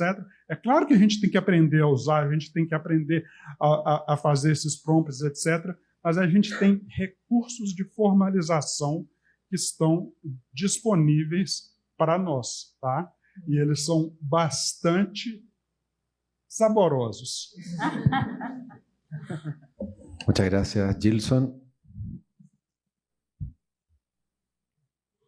Boa tarde, eu sou Carla, eu sou psicóloga aqui de Belo Horizonte, e eu queria dar um testemunho aqui que eu me senti tocada hoje, porque eu sou uma analista que estou em instituição, e a gente andou falando disso aí na mesa anterior, né?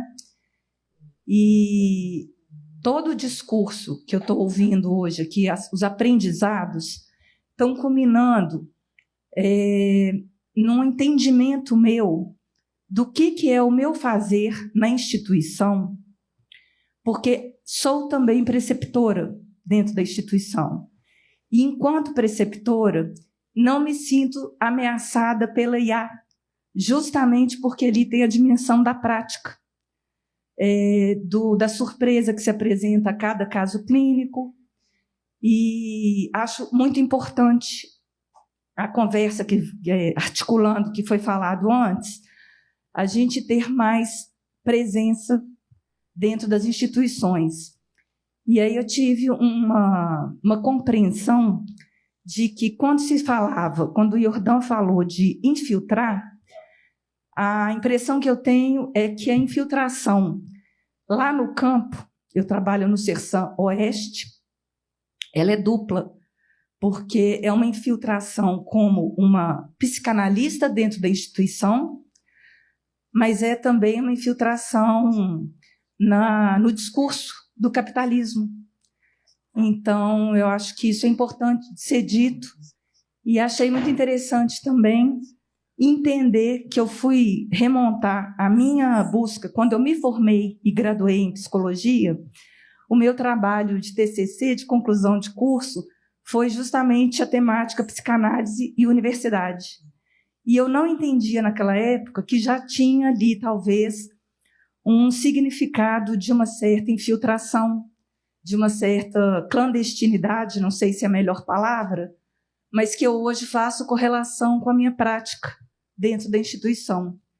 E aí queria deixar esse testemunho aqui, porque achei muito importante. Estou ouvindo muitas pessoas falarem que tem poucos analistas na instituição e realmente é fundamental, porque é ali que eu acho que a psicanálise está mais viva, nessa dimensão política, social, para sair um pouco dos consultórios. Obrigada. Obrigado, Carla. Sí, buenas tardes. Laura Valcarce, Argentina. Participé en el equipo de investigación de Inés y Fernando. Realmente fue un gusto los domingos a la mañana. ¿Sí?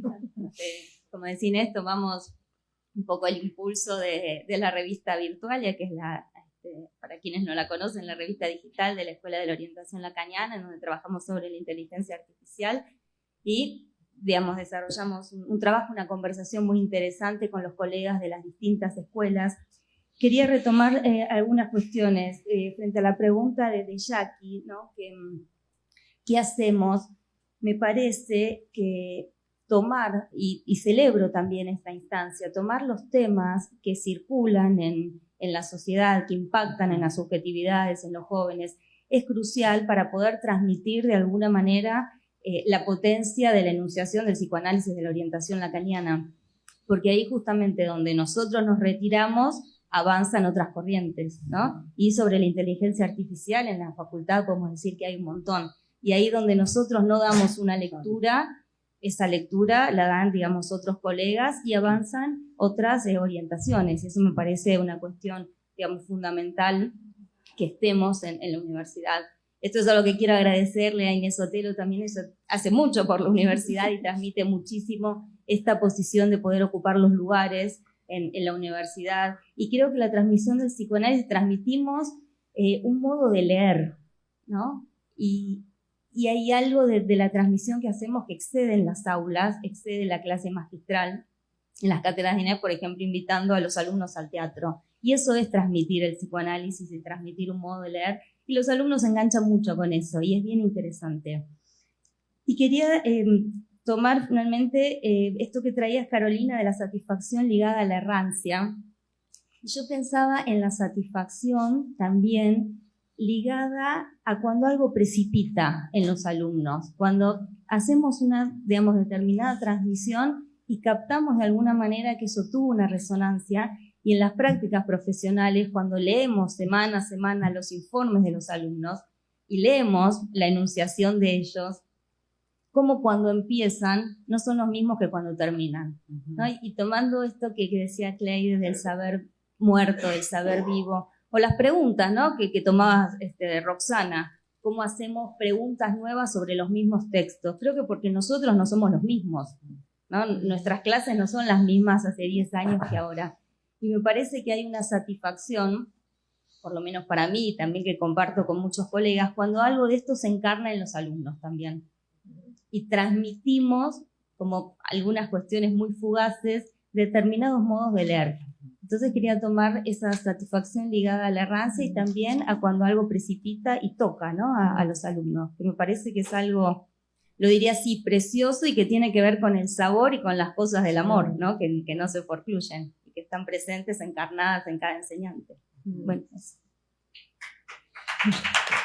Muchas gracias, Laura.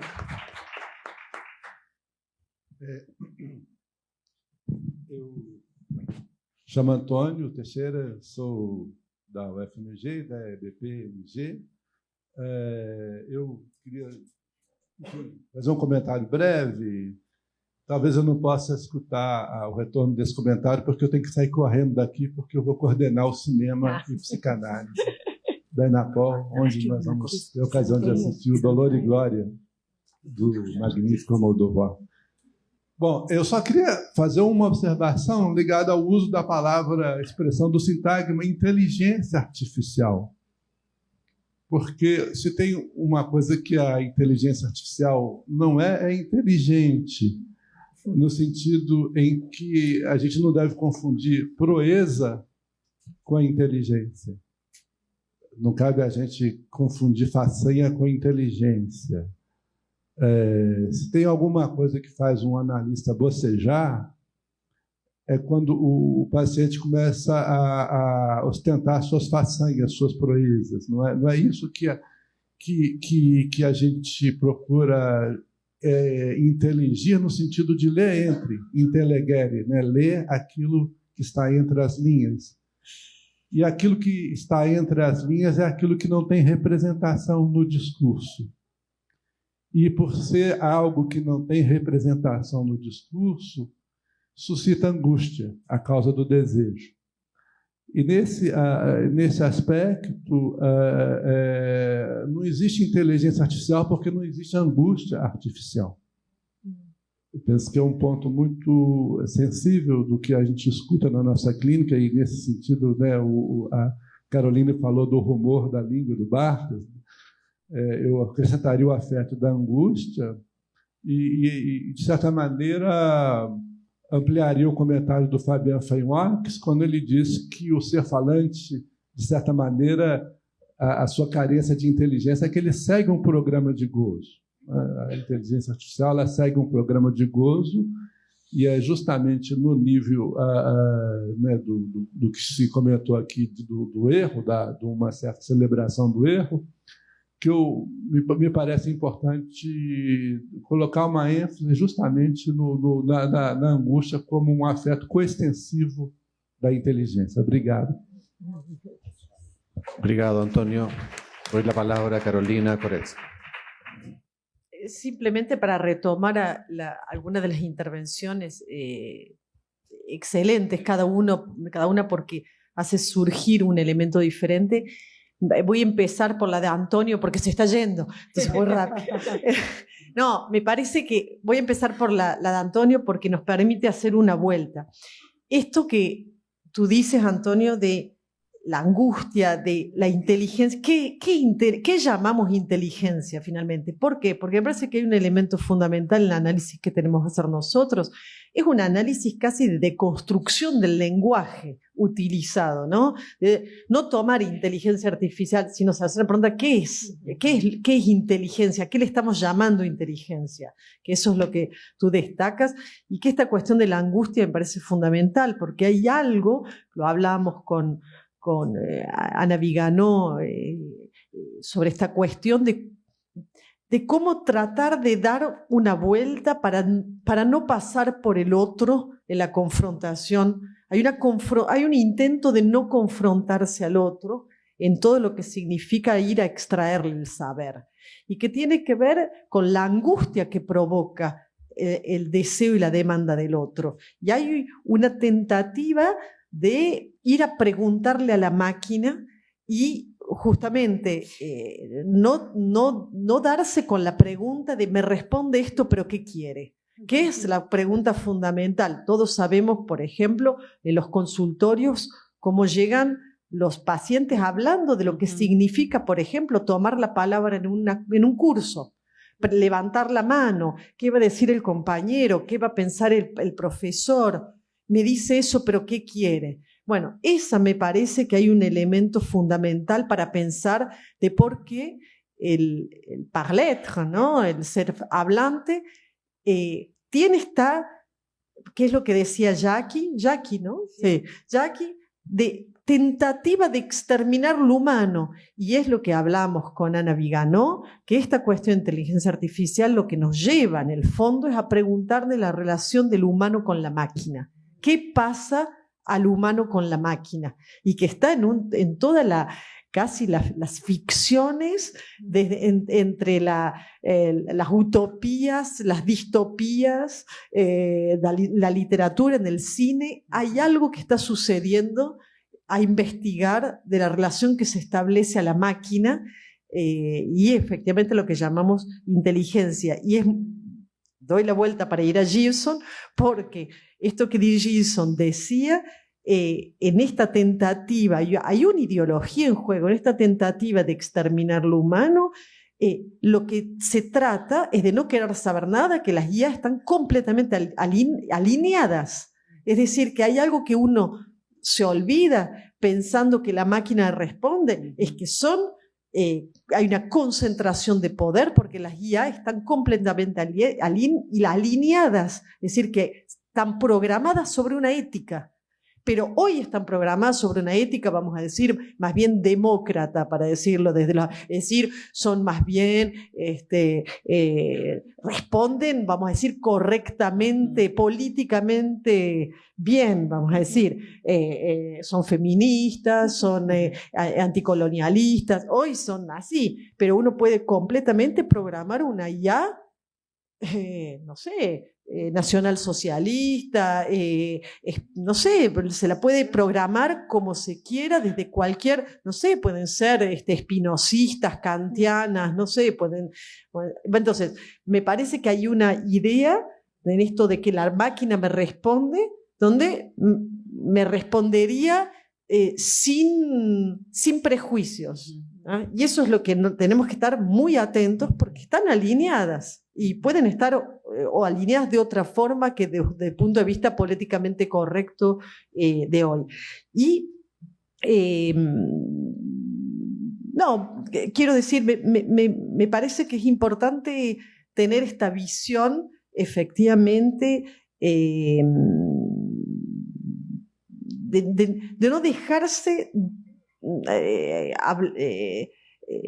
no dejarse hipnotizar, ¿no? Tú hablabas de la cuestión de la hipnosis, no dejarse hipnotizar, me parece, sin interrogar, me parece, y de construir el lenguaje que utilizamos y tener esta visión de qué le pasa al ser humano con los útiles psicoanalíticos que tenemos. Es decir, pensar en términos de goce, pensar en términos de más de gozar, ¿qué está buscando en la máquina? ¿No? Eso me parece que sigue siendo fundamental.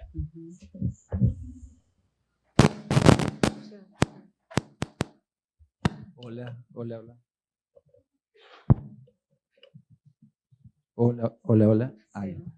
Bueno, muchas gracias por los trabajos. Ya en el borde del trabajo de la red, pensaba que hay un desarrollo de la investigación de la Rúa. Estuve también en la conversación de la red de psicoanálisis aplicado y me ocurre que son lugares para pensar la inserción política del psicoanálisis, la posibilidad de transmisión de nuestro discurso, de nuestra práctica, que a la vez nos aporta, nos devuelve al interior de la elaboración analítica un saldo de saber. Y en relación a lo que se está conversando ahora, pensaba que la universidad no está en el origen del psicoanálisis, es un terreno que hemos ganado.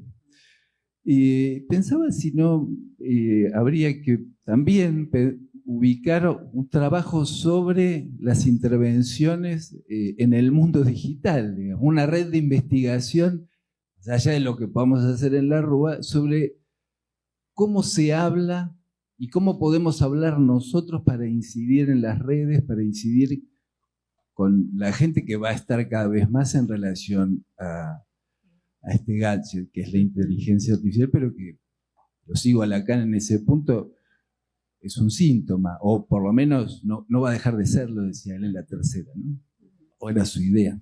Entonces, quizás haya un terreno ahí también para trabajar en relación a cómo incidir, cómo transmitir y qué aprender en relación a eso.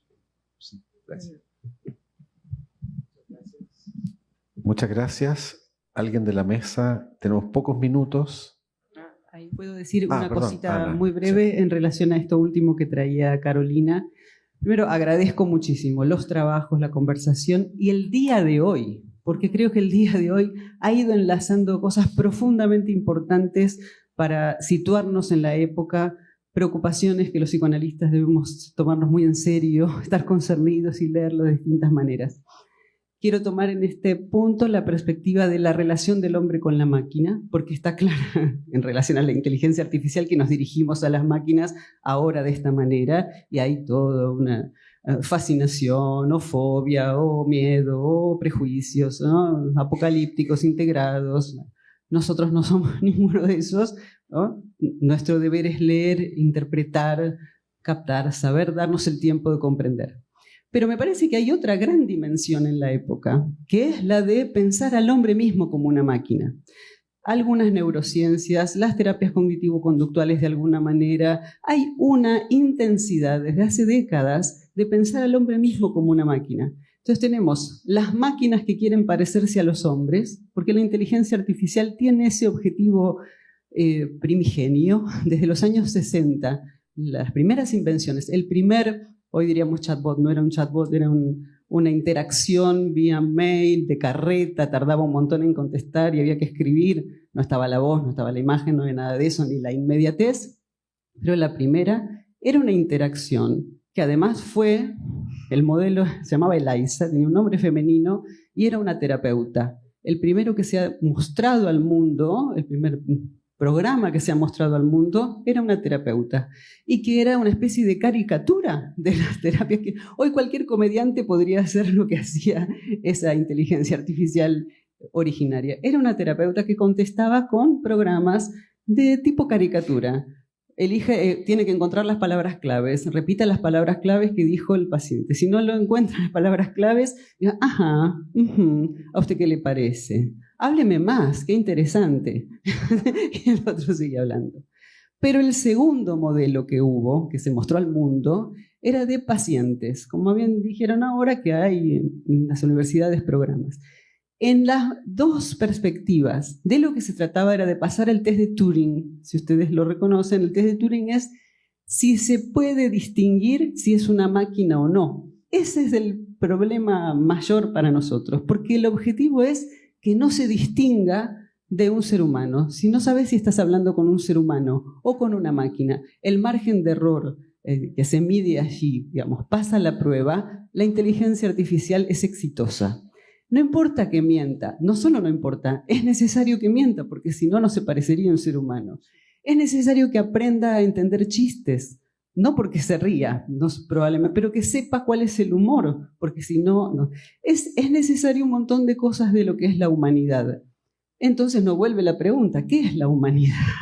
Porque nosotros tenemos muchos seres humanos, desde la mañana estamos hablando de eso, que les cuesta un montón entender el chiste, el humor, que el amor es un problema y son seres humanos de los que nos ocupamos muy atentamente. Entonces, ¿qué es lo humano? ¿Cómo lo vamos a definir y describir? Es toda una cuestión. Entonces, me parece que convergen dos perspectivas complejas. Las máquinas queriendo parecerse a los hombres por una ideología, ¿no? Porque las máquinas no quieren nada, alineadas en una perspectiva que amenaza, según las fantasías puede ser, no sé si lo va a amenazar o no, pero hay una intención de parecerse a lo humano hasta el punto indistinguible y entonces reemplazable y todo lo que viene detrás de eso, pero la otra es que los humanos cada vez nos creamos máquinas, cada vez más ciertamente nos creamos máquinas protocolizables, disciplinables, enseñables, con las estampitas de las emociones, aprender no sé qué cosa.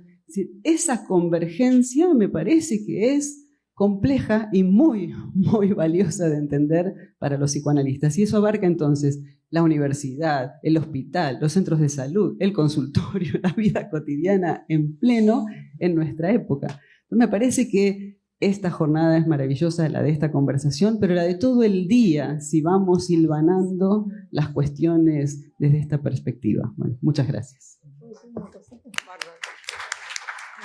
Bueno, Inés. Bueno, algo súper breve.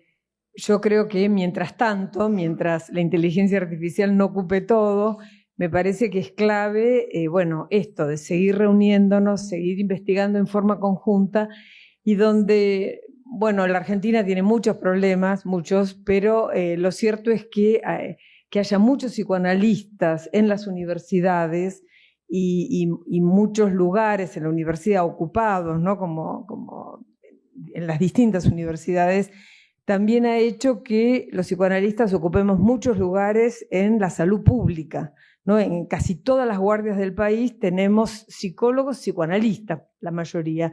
Y eso me parece que es, bueno, la política, que es lo que los estudiantes siguen recortando. En mi pequeña experiencia mínima, se imaginan, después de la pandemia, tengo más presentismo en las clases teóricas que antes. Los alumnos quieren venir a clase y esto es un observable, digamos. Me parece que hay algo del cuerpo, de poner el cuerpo, que por ahora sigue produciendo un efecto en los alumnos que, bueno, que de algún modo el deseo del analista algo toca. Así que, bueno, yo sigo apostando a esto por ahora. Muy bien, muchísimas gracias. Estamos cerrando la conversación de hoy, animadísima. Agradezco a los coordinadores de los ejes, a Carolina Koretsky, a todos los miembros de los grupos de trabajo que están presentes y que están también cercanos a la experiencia de la Rúa, e invitar a aquellos que no están inscritos en la Rúa que lo hagan para poder seguir la información que vamos a ir transmitiendo de aquí en más. Que tengan buena tarde.